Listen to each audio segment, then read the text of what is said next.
ഹർത്താലിന്റെ പശ്ചാത്തലത്തിൽ ഇന്ന് കേരളം മുഴുവൻ വലിയ രീതിയിലുള്ള അക്രമ സംഭവങ്ങൾ നടമാടുകയാണ്. കൊട്ടാരക്കരയിൽ ഡിവൈഎഫ്ഐ RSS സംഘർഷം വളരെ ശക്തമായി തുടർന്നു. കൊട്ടാരക്കരയിൽ ഡിവൈഎഫ്ഐ RSS സംഘർഷം ഇരുവിഭാഗങ്ങളിലും പെട്ട 8 പേരെ ആശുപത്രിയിൽ പ്രവേശിപ്പിച്ചു. ഇന്നലെ രാത്രിയിൽ പള്ളിക്കൽ പ്ലാമൂട്ടിലാണ് ആദ്യമായി ഏറ്റുമുട്ടൽ തുടങ്ങിയത്.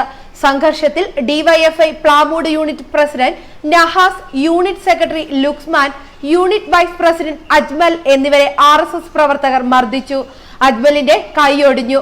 തുടർന്ന് രാത്രി 10 മണിയോടെ കോട്ടാത്തലയിൽ RSS പ്രവർത്തകരായ ആനക്കോട്ടൂർ സ്വദേശി വിജിത്ത്, വല്ലം സ്വദേശി വിഷ്ണു എന്നിവരുടെ ബൈക്ക് തടഞ്ഞു നിർത്തി ഇരുവരെയും മർദ്ദിച്ചു. ഇതിൽ വിജിത്തിന്റെ തലയ്ക്ക് അടിയേറ്റ പാടുകളുണ്ട്.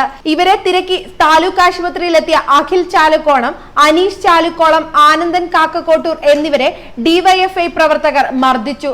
പരിക്കേറ്റ RSS പ്രവർത്തകരെ മൈലത്തെ സ്വകാര്യ ആശുപത്രിയിലും ഡിവൈഎഫ്ഐ പ്രവർത്തകരെ കൊട്ടാരക്കര താലൂക്ക് ആശുപത്രിയിലും പ്രവേശിപ്പിച്ചിരിക്കുകയാണ്. പ്ലാമൂടിന് സമീപം പെരുങ്കുളം റേഷൻ കട ജംഗ്ഷനിൽ സ്ഥാപിച്ച RSS കൊടിമരം രാത്രിയിൽ തകർക്കപ്പെട്ടു.